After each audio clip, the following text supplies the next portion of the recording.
नमस्कार, खाद्य मराठी या चॅनलवर आपले सर्वांचे स्वागत आहे।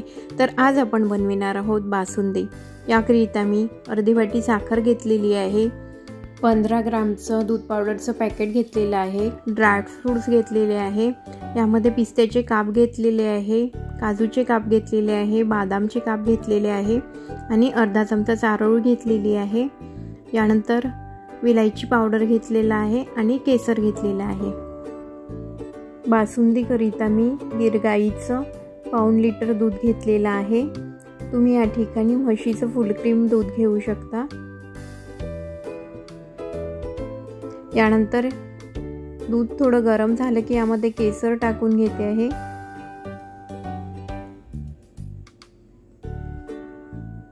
दुधाला सतत फिरवत राहायचं म्हणजे दूध खाली लागणार नाही।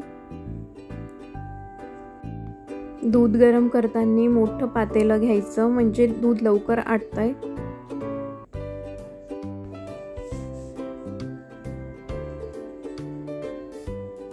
या ठिकाणी आपण 15 मिनिटं दूध आटून घेऊया।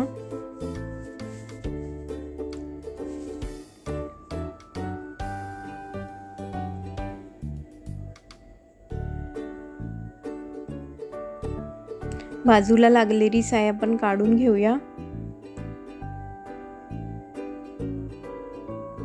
मी मीडियम पॉवरवरती दूध आटून घेत आहे। या ठिकाणी आपले 15 मिनिट दूध आटून झालेलं आहे। यानंतर यामध्ये दूध पावडर टाकते आहे।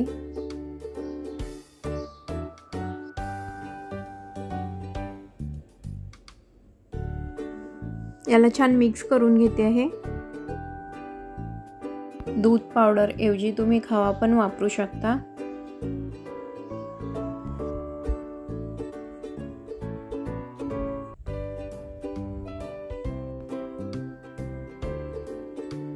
यानंतर ड्राय फ्रूट्स टाकून घेऊया। या ठिकाणी मी काजू, बदाम आणि पिस्त्याचे काप टाकते आहे। या ठिकाणी तुम्हाला जे ड्राय फ्रूट्स आवडत असतील ते तुम्ही टाकू शकता। छान मिक्स करून घेऊया। आपल्या बासुंदीला खूप छान कलर आलेला आहे केसर टाकल्यामुळे। यानंतर मी साखर टाकते आहे। या ठिकाणी तुम्ही साखर कमी जास्त करू शकता।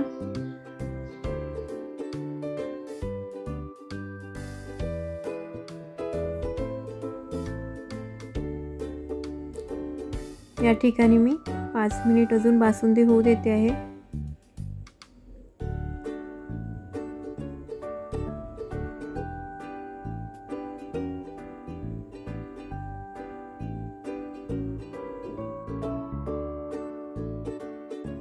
या ठिकाणी आपली बासुंदी बऱ्यापैकी घट्ट झालेली आहे। थंडी झाली की अजून घट्ट येते।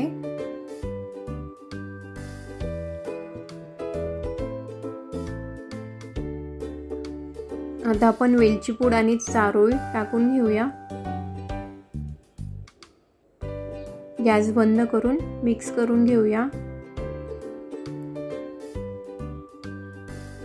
या ठिकाणी आपली बासुंदी तयार आहे।